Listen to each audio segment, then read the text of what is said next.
So, now we are going to talk about how to get conditional expectation when I do not have the sigma algebra G given by a countable partition of omega. So, how you generalize? So, in the case where we had this issue of countable partition, you know that we proved that there would exist a G measurable random variable E x by G such that integral E x by G dp over any A in G is same as integral of x dp over A belonging to G. Now, this idea cannot be so easily proved if you consider that G is just a sigma algebra. So, in many books, especially books of finance, they define the conditional expectation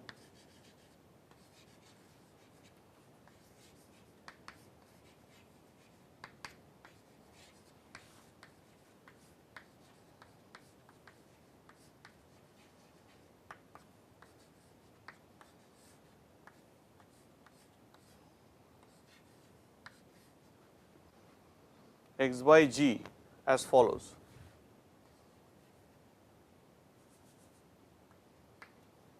So, it is a random variable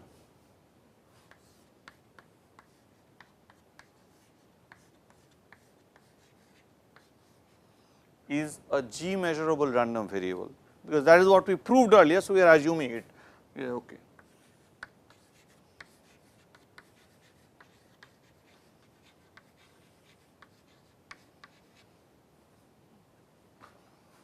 Well, random variable or V. And number 2, whatever we have proved in the last class, in the last result, we want to assume that such a thing actually happens. That is, integrating over this and integrating x are the same thing. So, this variable and x does not have much of a difference. That is what one the crude. So, this property is sometimes called partial averaging.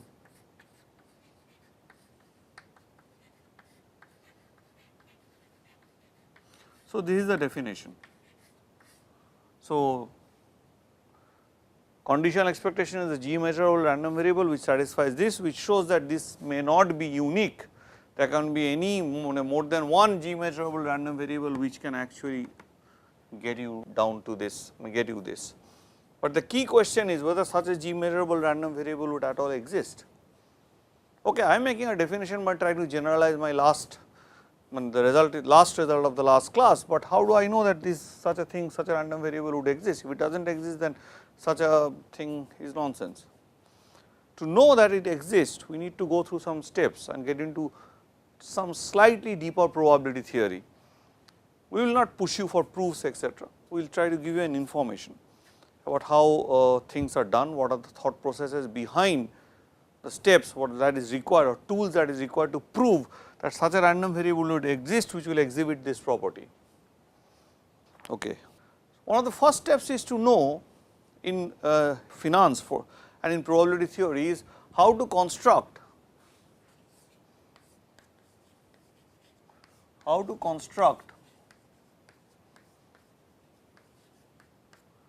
a new probability measure from an old one.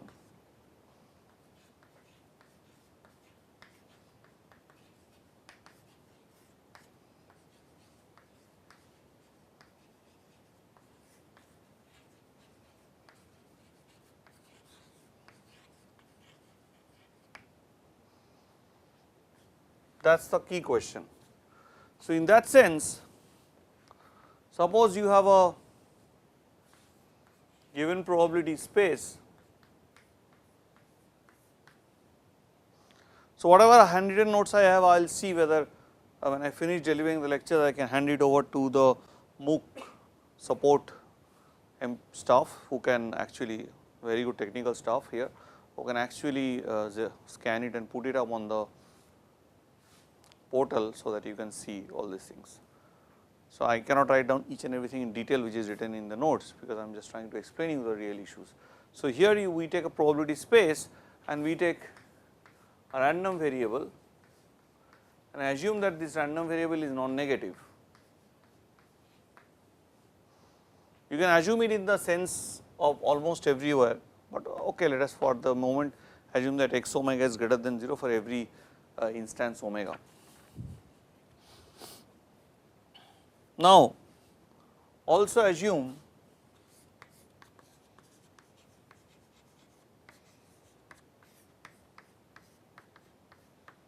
E of x is equal to 1.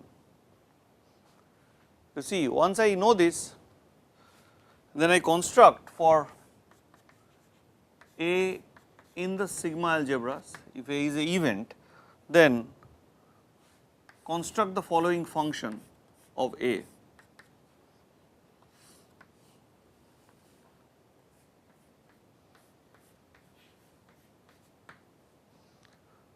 This Q,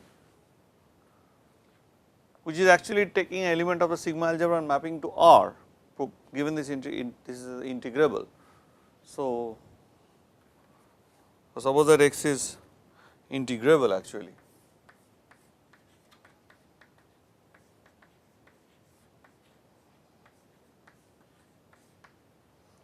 Then this Q generates a new probability measure. So, then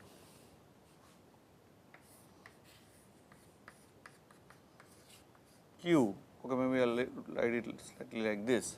No, maybe I will not do this because that will make it look like rational numbers here. So, this Q is a probability space.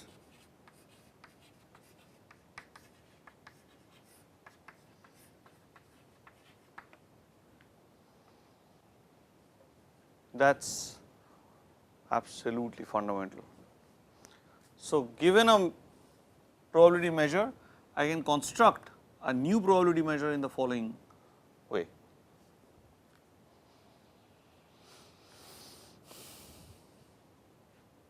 So, another interesting property that we have is that if y is a random variable on, and suppose I can integrate, then for any A that you have in F, so this is nothing but, so this is the additional result. So, this is the key step where you have constructed the new probability measure. Finance is very important, how to move from one probability measure to the other. An important result that can be shown is that suppose P of A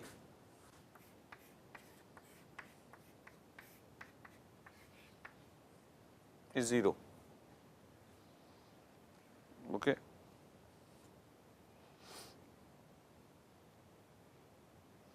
Then in this particular case it would imply that Q of A is equal to 0. This is called Q being absolutely continuous with respect to P.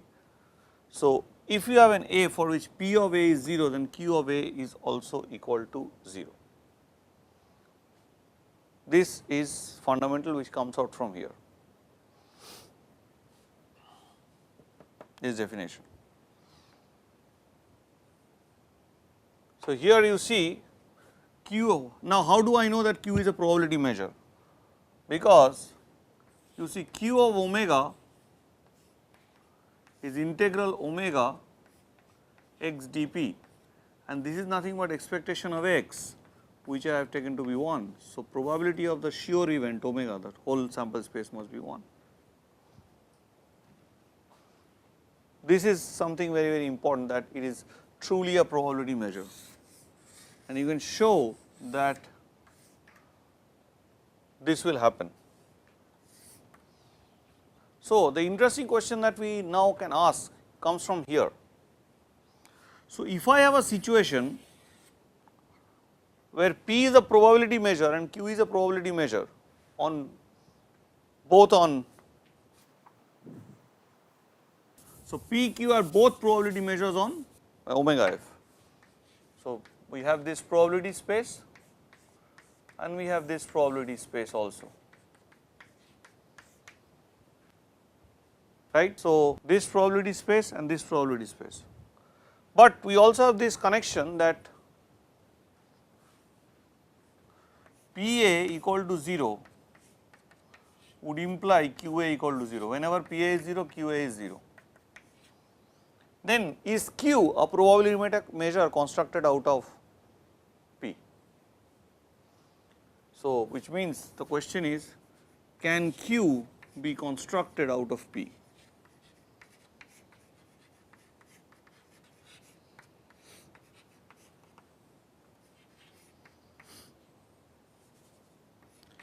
This answering this question leads to a deep result called the Radon-Nikodym theorem, and the random variable that which will require to construct Q in this manner, the one which we have already shown in this result, that random variable would be called the Radon-Nikodym derivative, and this is a very famous result in measured theory and in probability also. It is called the Radon-Nikodym theorem. So, just take this for information, do not get too worked up, because you are not going to really use Radon-Nikodym theorem in such a way in your actual practice of finance, but it is good to have some additional information.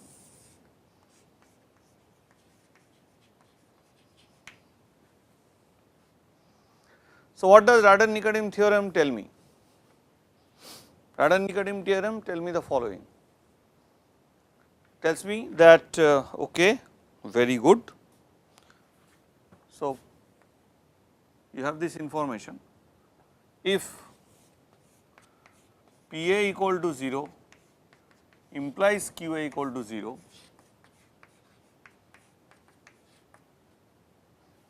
A is of course element of F and A is element of F, A must be an event of course, otherwise you do not compute the probability. Then there exists a random variable y which is non-negative and integrable.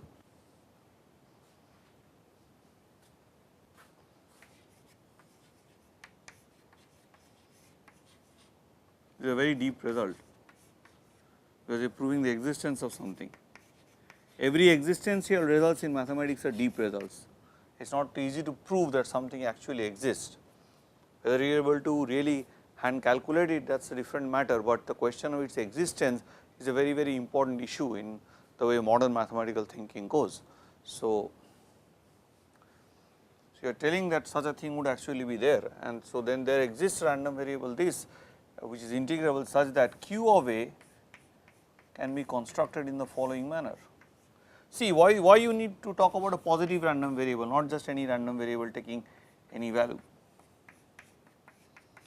You need to talk about a positive random variable whether it is here or here, because then you will always have QA greater than or equal to 0. If you put phi here, it will become 0, it will put omega here, it is 1. So, that is a true probability measure, QA values are lying between 0 and 1, because here because x is non-negative, this will always be greater than or equal to 0, and that is why you need to talk about a non-negative random variable. Okay. So, you will always get this, there would always exist an integral non-negative random variable such that this will happen. Of course, E of y would be 1, because you already now know that the probability measure is Q is a probability measure. So, Q of omega is 1, so expectation of y is 1. So, now interesting fact is that this is a unique up to a measure, means it says that if z greater than or equal to 0 is a random variable such that Q of A can also be written like this for every A element of F, then it implies that y and equal to z almost surely, that y and z agree at every omega except on a set of omega of measure 0. So, this is essentially unique. So, this y is usually written as dq dp, the Radon-Nikodym derivative of q with respect to p, given p and q are absolutely continuous measures, means q is absolutely continuous with respect to p. So, once you, so this is the Radon-Nikodym theorem, which tells you that okay, if you can construct a probability measure, you can always, if you have a random variable like this, you can always construct a probability measure for which this property will hold. And the reverse says that if this property holds, this will, you will always get a non-negative random variable for which would be able to, through which you are able to represent the measure q in terms of the probability measure q in terms of the probability measure p. But these two things sum up to give you, I am not, you can't, I am not, there is no time to really write down proofs, but I am trying to tell you that these two results, these two ideas sum up to prove the existence of a random variable which will satisfy exactly what we seen in the definition of conditional expectation in the general setup. So, existence of conditional expectation.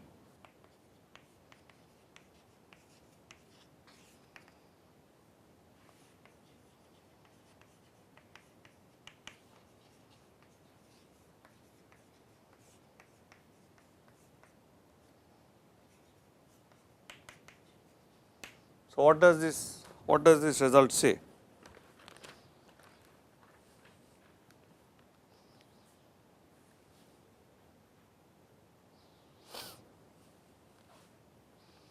So, let us assume starts with this fact that x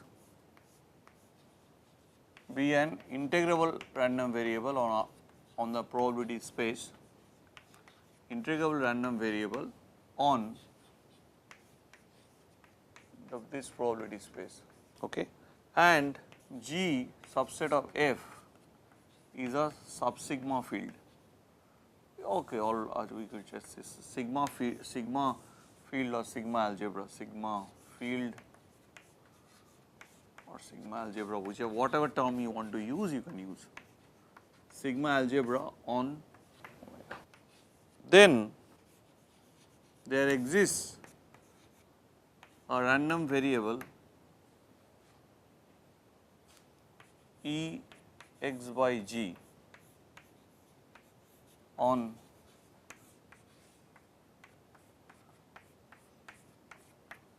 so this is an important result which is integrable. So, this sign is very common to mathematicians, this means there exists. So, then there exists a random variable on this, on the probability space, such that the partial averaging property which we have written down actually holds.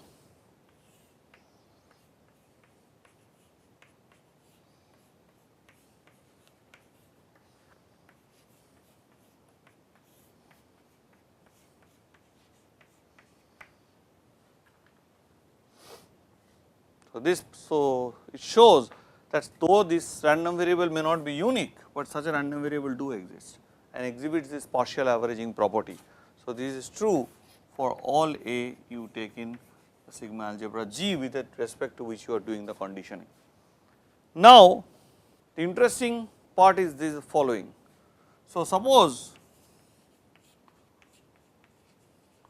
y is a random variable on this probability space omega f p and integral A y dp is equal to integral x dp over A for all A in G, then it implies that y is equal to the conditional expectation of x given G almost surely or almost everywhere.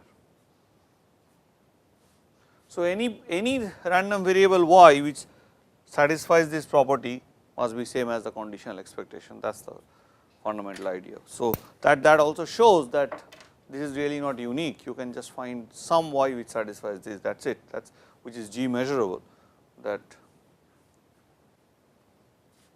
So, of course, y has to be G measurable. So, if you can find any G measurable function,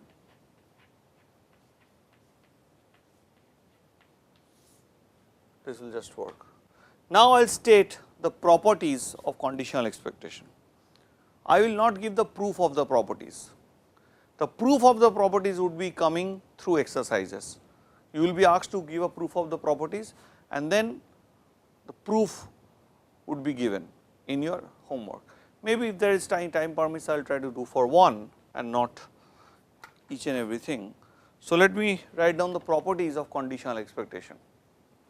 So, these are important properties used very often in finance. So, it is important to know this. Properties of conditional expectation.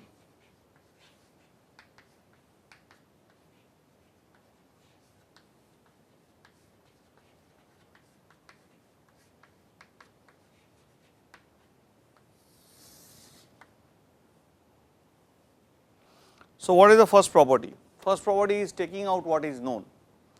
Number one property is called the taking out what is known property.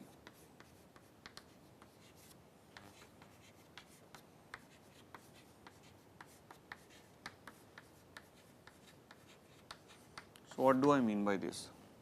So, now suppose I have two random variables x and y, and I say that x and x into y, that is x omega into y omega for the omegas, what when you compute them, is integrable.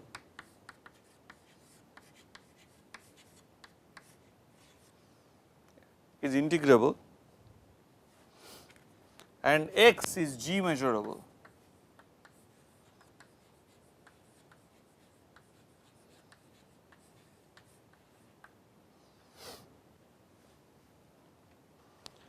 Then so x is G measurable means G contains all information about x, that is the meaning.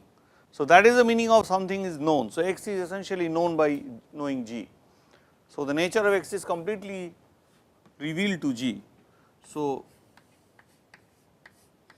this is nothing but x into expectation of,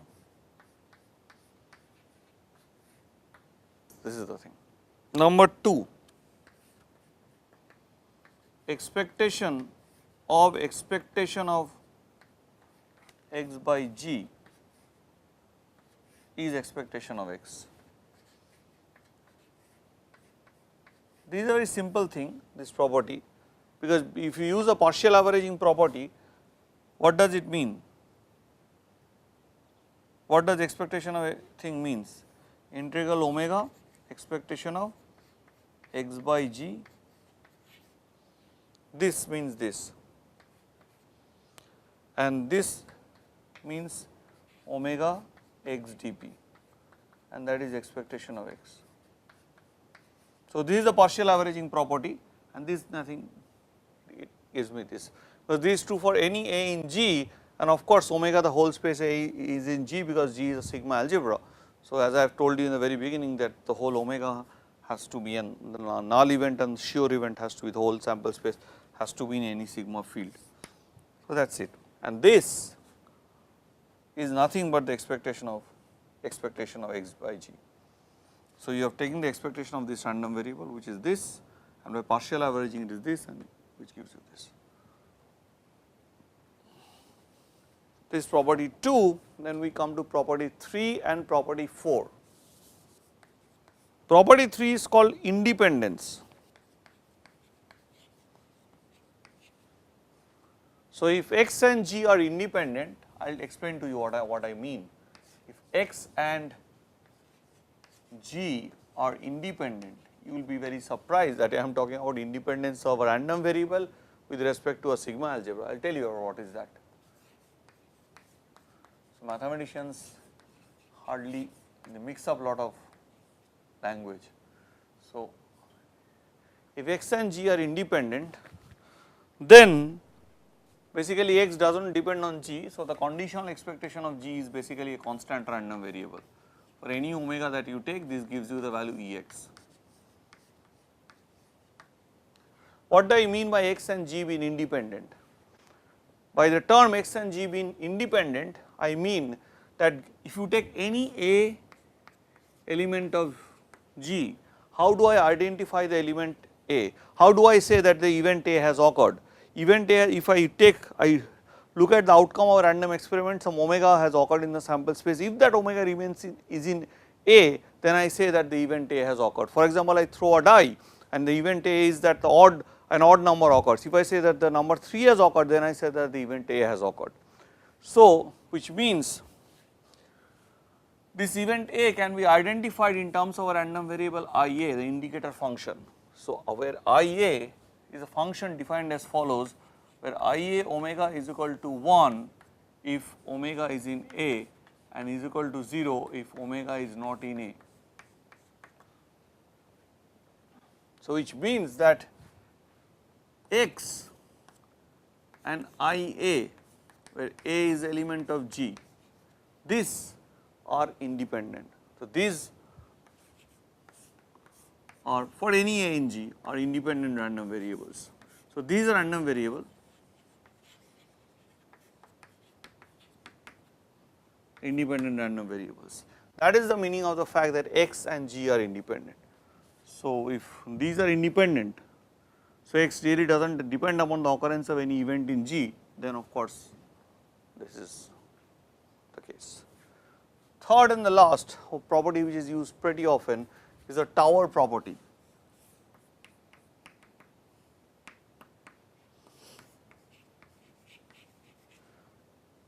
So, it is very important for you to learn these properties. So, you will have exercises to work on. So, what you do, you have a sigma field H which is contained in the sigma field G, which is contained in the sigma field F. So, this is this both FIELD. So, both G and H are sigma fields which is contained in the sigma field H. Then the property that we have is the following, that expectation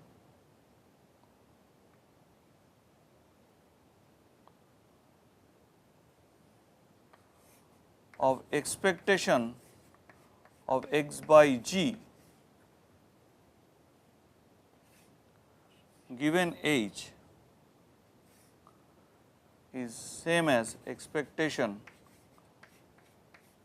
So, conditional expectation of the random variable E x by G given that H has occurred is same as E x by H. So, this is something I would like you to remember. So, these 4 properties that you learn about conditional expectation are just very crucial. So, a lot of things you have to use repeatedly when you study finance and when you start studying martingales. Martingales are something used for when a term actually comes out with gambling. So, you are gambling and then as time passes more information is revealed, and if you have some information now, what is your expected gain or profit or expected income or expected whatever you want to say, expected payoff at the next time. So, that is what martingales talks about, and that is what we are going to learn in the next class. It is very interesting and hope, because at the end stock market is gambling. At the end stock market, keeping money in the stock market is gambling, but people do keep money in the stock market because the rate at which money grows in the stock market, if everything goes on, is much faster than if you keep it in the money market, which is fixed deposit, like, or invest in government bonds. So, it is very important that you have to have an understanding of this. If you really want to know in the second part of the course how derivatives are priced, of course, some derivative pricing will of course come in here. We will talk about at the end when we learn Ito calculus, we will learn to apply Ito calculus, we will talk about how to compute derivative rates, we will talk about what is the actual behavior of the stock prices, a pretty good model called the geometric Brownian motion. All these things will come gradually, but these properties will become pivotal there. And as a result, I would like you to remember and use these properties, do these exercises which is given as associated with this conditional expectation in a pretty serious way, and at least learn this part very well. Of course, the internet is there, you can keep on looking at it, but here the course is basically to give you some understanding. Maybe we will do slightly better than the internet, but anyway, you can use whatever resources you want, but these things have to be known very well. Thank you very much.